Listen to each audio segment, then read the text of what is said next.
We've been talking for years here about investing in Georgia, and I've been doing just that. I've done a lot of deals in the country, and a lot of you have written in and left comments here and on our articles that these videos have inspired you to do the same. And so in this video, I'm going to talk about my experience investing in the Georgian Lari. A lot of people are concerned investing in foreign currency, so I'm going to share my nearly 5-year experience with the Georgian Lari and share exactly what's happened with my bank deposits.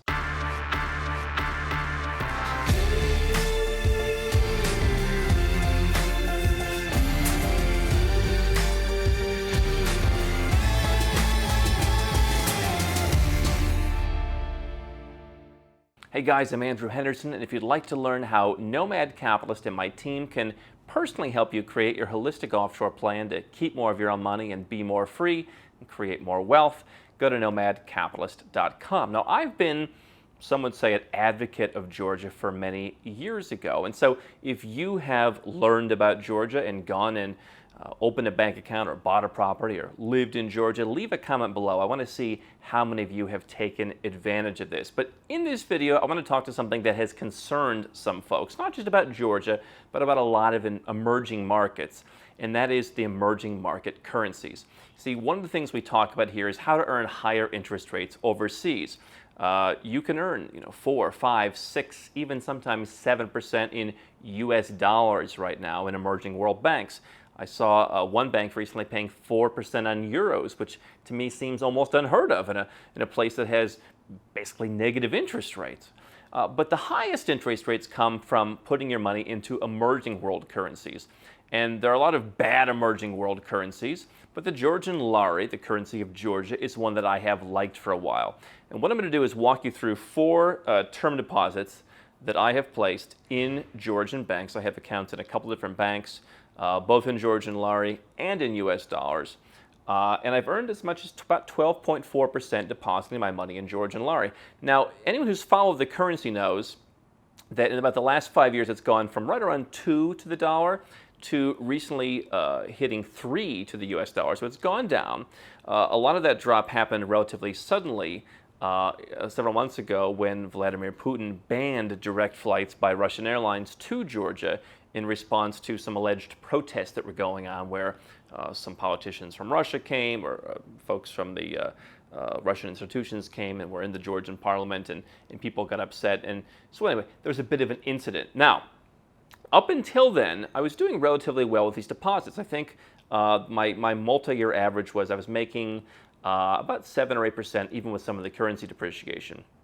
Some were a little bit less, and so the Lari had kind of started to reduce itself a little bit in recent years. For a while, it had been steady, and actually, I think it will come back up. It actually went from 2.98, I think was the lowest against the dollar, came back up to about 2.83 relatively quickly.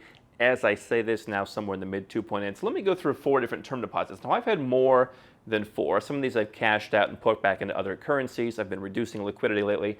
But let me walk you through this and then tell you my thoughts. So the first term deposit I placed, now I'm basing my numbers here on simple interest because generally I'll just take the interest out. I'm not really earning interest on the interest. I'll just take the interest out and use it for some expenses that I have in Georgia when I'm living there or whatever else. So these are generally simple interest. So almost all 1-year term deposits. The first one I placed in December of 2015, December 22nd, I believe. Some of the data on my TBC accounts, it's a little bit hard to put all the pieces together exactly.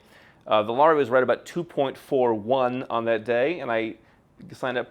Right now it's at 11.05%. I've just kept renewing it every year. It's averaged about 9.9% over a little bit more than 4 years. And I was able to turn $10,000. Generally, I just take $10,000 for each tranche, 10,000 US dollars into, at today's exchange rate, $11,633. So about 16.3% return over the course of 4 years. Probably better than you would have earned in the dollar, even in even in a bank like TBC or Bank of Georgia. A little bit better, not that much better. Now, the second deposit I put in at 2.58 Lari to the dollar, so 25,800 Lari, which I purchased with 10,000 US dollars. renewed this recently for 6 months. Don't really recall why, honestly. Got 8.3%, but I've been averaging 9.3% over the course of about a year and a half. However, with the drop in the exchange rate, I got in just before things started to dip, a couple months before things started to go down. 10,000 turned into a rather meager 10,208. So about 2% return in the course of a year and a half. Probably on par with what you'd get with a decent term deposit in US dollars in the US or some kind of developing market. Not a particularly good one. The third one I put in later in 2018, similar date to the first one, 12/21, so December 21st of 18. It's been at 9.9% the whole time. Lari was 2.66 at that time. 10,000 turned into about the same, 10,223. So in 1 year, and again about 2.2%, not amazing. The fourth one I just did a couple weeks ago as I am sitting here, 2.91 Lari to the dollar at 12.4%. That's the 24-month rate. And so turned that into about the same amount, about 10,000 into about $10,300 because I was able to buy on a dip. And so the Lari has come back up. I'm getting about 1% a month, and that one has done relatively well. So if you would have come to me last summer of 2019, and said, hey, how are those Lari term deposits going? They were doing much better because, as you can see, I did one Christmas of 2018, 2.66. The Lari then dropped for a while into the 2.7 range, stayed there for a while if I recall correctly. And so everything, while the Lari had weakened a little bit, it had only really weakened on the first one, where I've been averaging 10% over the last 3 to 4 years at that time. And the other ones were actually pretty close to 2.7. I mean, if you lose 3% on the currency and you make 11% a year, you're still doing better than you would holding any major currency anywhere. So, I don't know that I'm necessarily underperforming what I would get, for example, in a priority bank in Singapore. I'm just not overperforming, and so obviously I've taken on some risk by doing these. Will the Lari cross the 3-to-1 barrier? My impression is right now it won't. I'm bullish on the Lari in the long term. Number one, I think the country is one of the best places to do business. It's on all the metrics. They have done some things that, they've started to do some things that are making it more difficult for things like, doing business as a foreigner. But I still think, when you compare it to a lot of other countries, they are moving in the right direction. And there's a lot of good things to say about it. It is not one of the total trash currencies. And so, do I think there'll be a huge rebound? Probably not. Certainly the Russia case, well, I don't think it's going to be, a huge issue on an economic level, has some kind of weight. So on the long-term basis, I'm happy to hold the currency. Inflation rates aren't as high as you might think in Georgia, and I have some exposure there. I spend time there. I own property there. So I'm happy to hold the currency at these rates. I feel comfortable with the banks. Obviously, these returns are not excellent, but here's how I would frame it. You can look at it two ways. You can say, hey, you took this extra risk and you didn't get compensated for it. Now, I haven't lost. You can see none of these numbers am I down in dollar terms. And so, that's good. You could also say, hey, that's bad. You've barely made any returns on on your base currency of the dollar. And to that, I would say, we saw last year in Georgia a big shock with the cancellation of these flights from Russia. Now, that aside, normally in the summer, the Lari strengthens because you have more influx of foreign currency.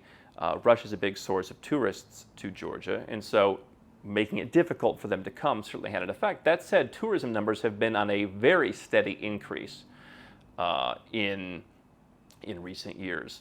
You're going to probably see, close to, I think, about 10 million tourists in the upcoming year. And they do a great job.